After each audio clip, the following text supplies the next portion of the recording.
Olá, eu sou John Borges. E eu sou o Patrick Chaves. Estamos aqui para apresentar a vocês o SeniorCast. Um podcast para você, empresário, lojista e vendedor da cidade de Taubaté, que tem interesse de conhecer um pouquinho melhor o seu público. Roda a vinheta. SeniorCast, o seu podcast. Patrick, o que vamos abordar? Aprender mais através de um estudo de mercado para abordagem comercial do público idoso que acessa as mídias sociais. Para isso, trouxemos aqui para o nosso bate-papo a influencer sênior Sueli Baracho, que fala diretamente com o público idoso todos os dias. E também, para completar nosso bate-papo, temos o professor que dá aulas na ETEC Taubaté, Robson Machado, que é apaixonado pela comunicação para observar e debater sobre o assunto. Boa noite, obrigado pelo convite.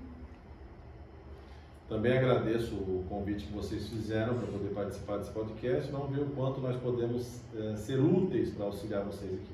Agora iremos pedir para a Sueli contar um pouco sobre a experiência delas nas redes sociais e um pouco mais sobre a vida dela. Eu sou teóloga e eu tenho um trabalho de orientação espiritual com as pessoas e eu comecei no rádio. Então eu fui para o rádio, gostei muito, amo o rádio, acho que o rádio ainda atinge um povo, né? Tem um povo específico do rádio. E lá na rádio, tendo uma participação diária no programa, ficava difícil todo dia ir para a rádio. Então foi quando eu aprendi, através do WhatsApp, fazer uma gravação e eu enviava todos os dias para a rádio. Essa gravação acabou virando uma lista de transmissão para 700 pessoas que são do meu contato.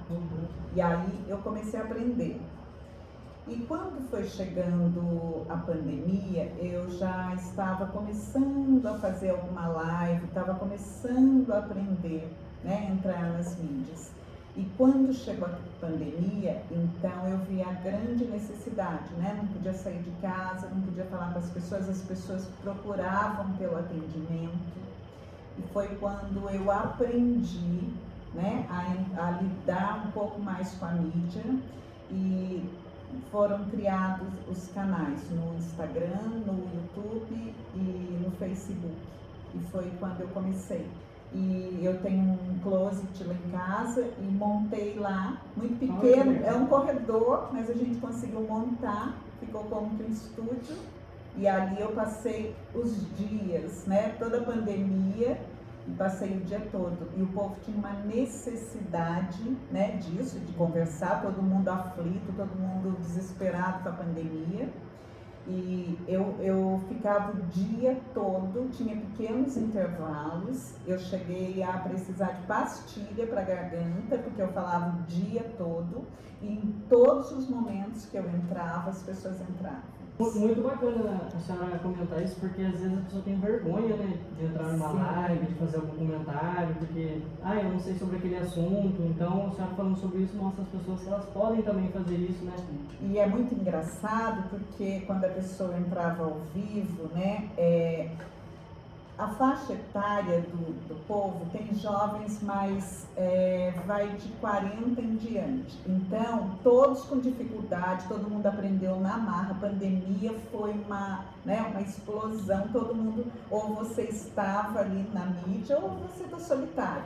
E é muito interessante que quando alguém solicitava, quer entrar ao vivo, aí ela filma toda a casa até ela conseguir focar nela. Então a gente via toda a casa da pessoa, de cabeça para baixo, mas com o passar do tempo isso também evoluiu. Em um passado não tão distante, antigamente a gente costumava falar que as pessoas idosas só pegam o celular para ligar, alô, tudo bem, e depois acabou. Hoje em dia não tem mais isso, né? Hoje a pessoa quer tirar foto de tudo, quer mandar um bom dia no grupo da família, quer sempre estar falando com algum parente. Eu acho que é bom destacar porque às vezes a pessoa fala, nossa, o idoso agora está usando muito celular. Não tá, é uma coisa normal que ele precisa, né? O senhor veio dessa maneira também? O pessoal da terceira idade digitando no WhatsApp, eu já prestei atenção, é a preocupação que eles têm com a correta grafia. Sim. Coisa que as novas gerações não têm essa preocupação. Na mesma via de raciocínio dessa dificuldade de utilizar o celular, de utilizar as redes sociais, pessoas, né, idosos ou adolescentes têm dificuldade até mesmo de realizar as compras na internet. Isso é uma grande dificuldade. Eu não faço compras. Até porque quando eu tento, vejo que está complicado, meu filho pega e faz e não me ensina. Os filhos são assim, Olha eles só, pegam o cara, celular e não eles acredito. fazem. Ele tem que ensinar. Não tem, não ensina. É uma né? coisa legal da senhora falar, porque ultimamente a gente percebe mesmo. Todos os filhos, sem exceção. A mãe pede, fala, ai mãe, Ah. caramba, isso é que chato, você não entende. Daí Tem faz. eu pelo menos conheço pessoas que da minha idade ou um pouco mais velhas Tem paciência. que tem paciência para ensinar, e eu assim também conheço pessoas que não realizam compra na internet ainda. E não, Mesmo tendo acesso a essa informação, mesmo tendo acesso a essa, Não é essa tão questão, fácil. não é tão ainda. fácil. E tem um outro ponto. Eu percebo que as pessoas não se sentem seguras. Nós somos do tempo que a gente comprava e tinha carnê na mão. E a gente pagava e vinha embora com comprovante na mão. De repente, você tem que comprar, passar seu cartão. Existe uma insegurança ainda. eu acho que tem uma barreira aí, né? Porque vamos poder dizer porque assim, tem uma dificuldade. sim, é aquele receio, né? A Sim. pessoa, vamos supor, quando você já é criado naquele lugar, naquele ambiente, você muito já tem mais mais fácil. facilidade. Eu vejo isso pelo meu pai. Meu pai, quando você vai explicar para ele, tem que apertar tal botão, ele já fala assim, eu não quero mais, Isso. então eu desisto. Aham. Ah, ligou para mim, não funcionou. Tem que falar pessoalmente que as pessoas têm esse medo, então é bom mostrar, né? Que não é, não porque eu não quero, não porque eu acho que não vai funcionar. É porque eu tenho medo e eu não sei o que pode vir depois. Pode vazar algum dado, pode vazar alguma foto. Então isso é muito importante destacar, ainda mais para as gerações de agora, porque não tem muita paciência. Sim. Eu não vou explicar de novo porque eu não quero, mas é porque a pessoa não se aumentou ainda com aquilo. É bom deixar claro para as pessoas que estão de fora perceberem que se elas encontram essas barreiras, no momento elas vão falar assim, não, calma aí, tem outra pessoa que vai explicar melhor para você, você vai entender, você vai ver a maneira de mexer correta e aí poder, né, pegar bem para si. Outro dia eu estive numa loja e a moça queria que eu fizesse as compras, me dá seu celular, te ajudo. E eu não quis, eu não quero, eu tô com pressa, eu quero comprar. Então, essa dificuldade para entender, eu acho que por isso a gente foge um pouco disso. Eu acredito que para introduzir a maioria nesse ramo, então teria que ter uma maior propagação. Tem que ser uma coisa mais clara e acho que nós precisamos nos sentir seguros. Os termos, né, a abordagem tem que ser uma coisa, você tem que, quem está vendendo o produto tem que entender que aquela pessoa não está tão inserida o quanto ela pensa. No estudo que nós realizamos aqui na cidade de Taubaté e região, afirma que 33,8% dos idosos entrevistados ficam cerca de 30 minutos na internet, né, navegando pela internet. E os outros 47,7% ou ficam 2 horas ou mais de 2 horas diárias na internet. Eu imagino que a senhora fique mais de 2 horas na internet e eu queria ver qual o tempo a senhora consegue mensurar de quanto investe nas redes sociais, de quanto investe na internet. Olha, eu tô achando a pesquisa aí, tô até admirada, porque a gente fica muito mais tempo. Eu fico e muita gente fica comigo, então tem um grande número de pessoas que fica. E se nós não estamos ao vivo, a gente está o tempo todo com o celular do lado. Isso se tornou, né, por mais que a gente tenha limitação e dificuldade, mas a gente está o tempo todo. Robson, e como você lida, como você enxerga essa questão do tempo diário que os idosos passam na internet, na rede, segundo essa amostra? Olha, para mim está claro que eles ficam menos tempo que os mais jovens, por vários motivos. Para mim o tempo é menor, é grande, no montante já é alto, mas eu acho que bem menos que os mais jovens. Porém eu vejo que, pelo menos a forma como observo, é que eles procuram, vou colocar entre aspas, conteúdos mais úteis. Então é normal você ver o pessoal da terceira idade tendo acesso a coisas que eles teriam muita dificuldade para ter. Então você vê eles tendo acesso no YouTube à música clássica, a MPB. Muitos fazem uso de audiobook de grandes clássicos da literatura. Então você vê audiobooks disponíveis no YouTube ou em outras plataformas de áudio como Spotify, de que tais, em que eles procuram audiobooks, por exemplo, de Cidade Morta, do Monteiro Lobato. Então, embora passem menos tempo do ponto de vista teórico, eu acredito que achar uma grande verdade, sabendo que é uma quantidade de horas grande, comparado com o jovem, né, quase covardia, eles ficam mais tempo, eles procuram coisas mais úteis, que há décadas atrás eles teriam mais dificuldade de obter essa informação. Então você vê muitos idosos no YouTube fazendo, por exemplo, fazendo visitas virtuais nos sites de museus e que tais. É normal eles fazerem isso. E é claro que vai ter um ou outro que vai querer fazer uma dancinha no TikTok, aquela coisa toda, brincar no Instagram, faz parte do jogo, mas é impressionante como eles têm uma flexão maior para a questão, mais uma vez, entre aspas, útil das redes sociais e o que a internet proporciona para eles. Pelo menos é como eu vejo.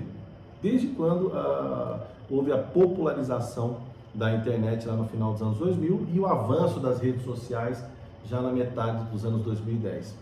Seria importante as empresas fazerem um funil no conteúdo que elas querem expor para a internet.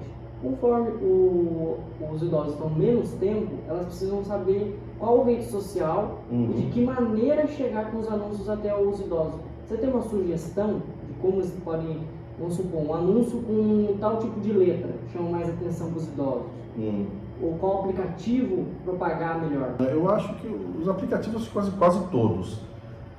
Eu acho que o diferencial está no uso da linguagem.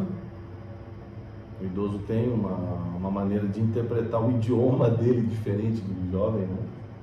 Ele fala de outra forma. Não compete a mim.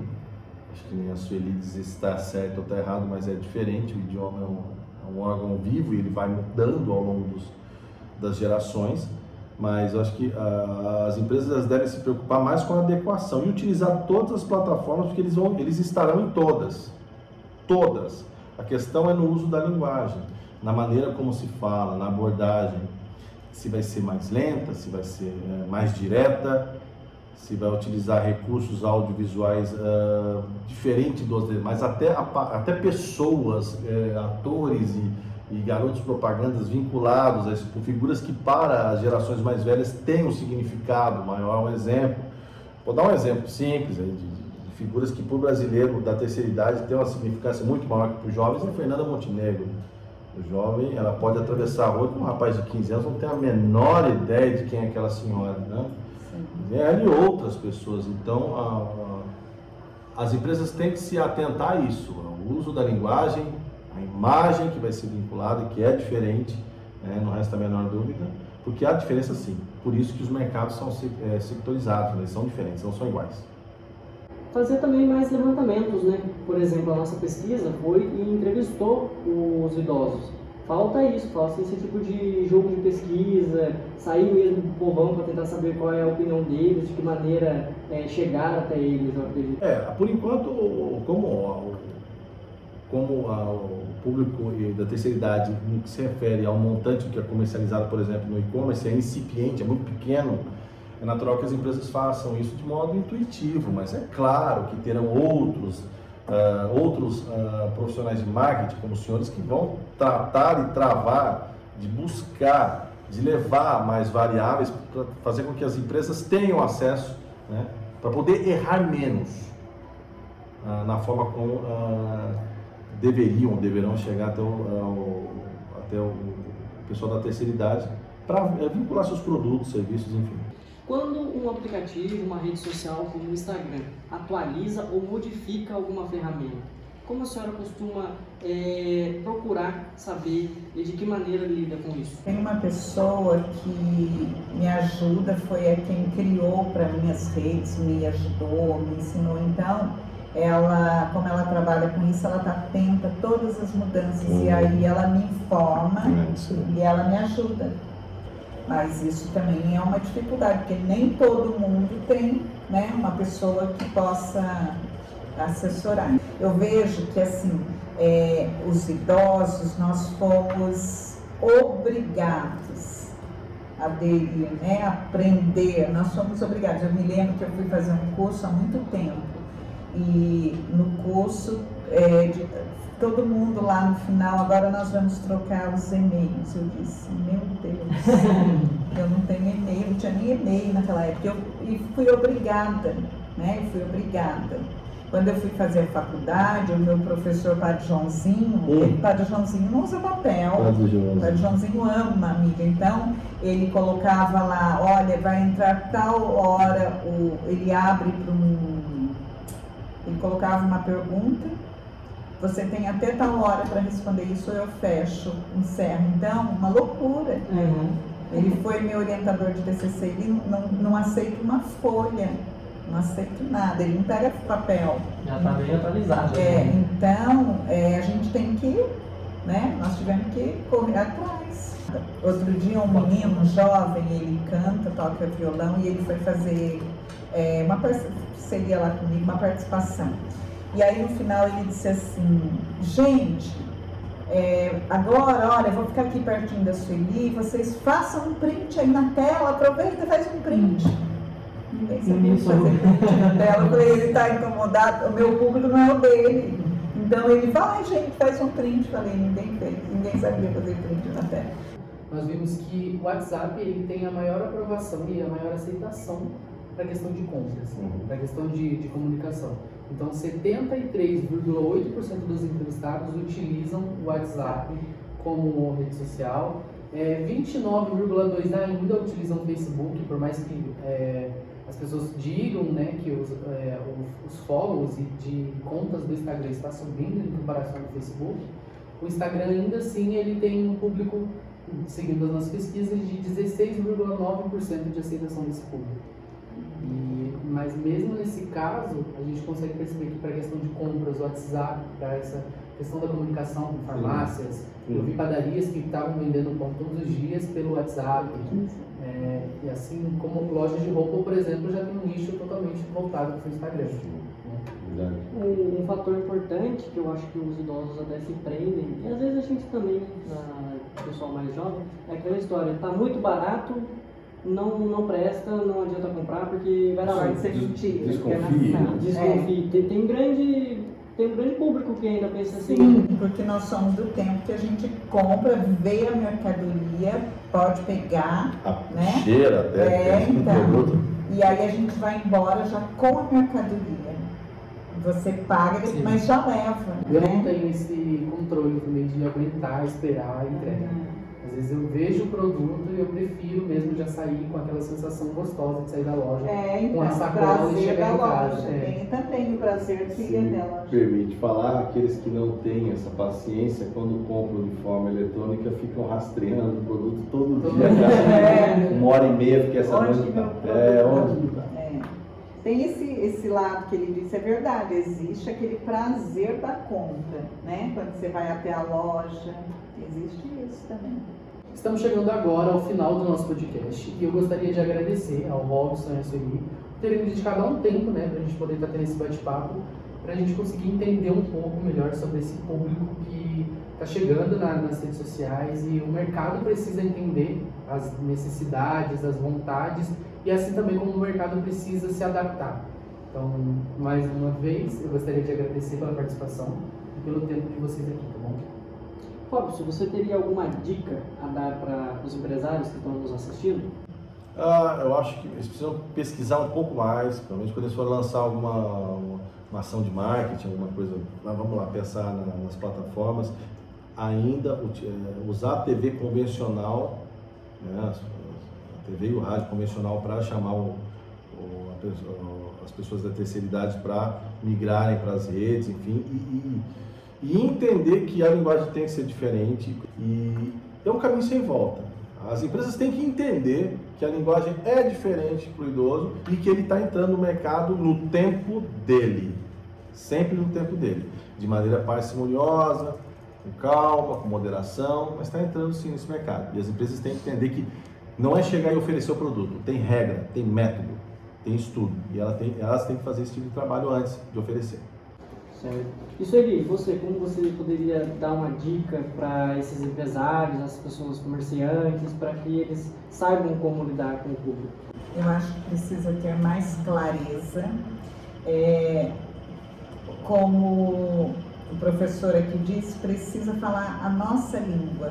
Não basta chegar e já cheio de termos e dizendo isso não funciona. Então precisa ensinar. né? Acho que a palavra é essa, ensinar. Não adianta chegar e dizer, você entra no tal aplicativo, não.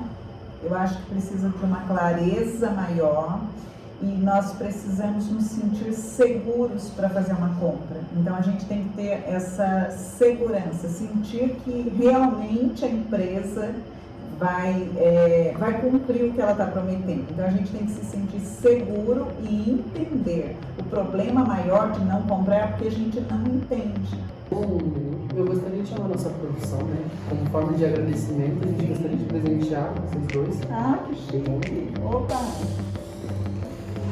Muito obrigada. Muito obrigado. Concluindo o que eu estava dizendo, agradecemos a presença de vocês. Foi muito bacana ver esse lado, tanto como do profissional, quanto da pessoa que está do outro lado da tela. E fica uma mensagem aos comerciantes e aos empresários. Que faça ao outro o que você queira que faça para você.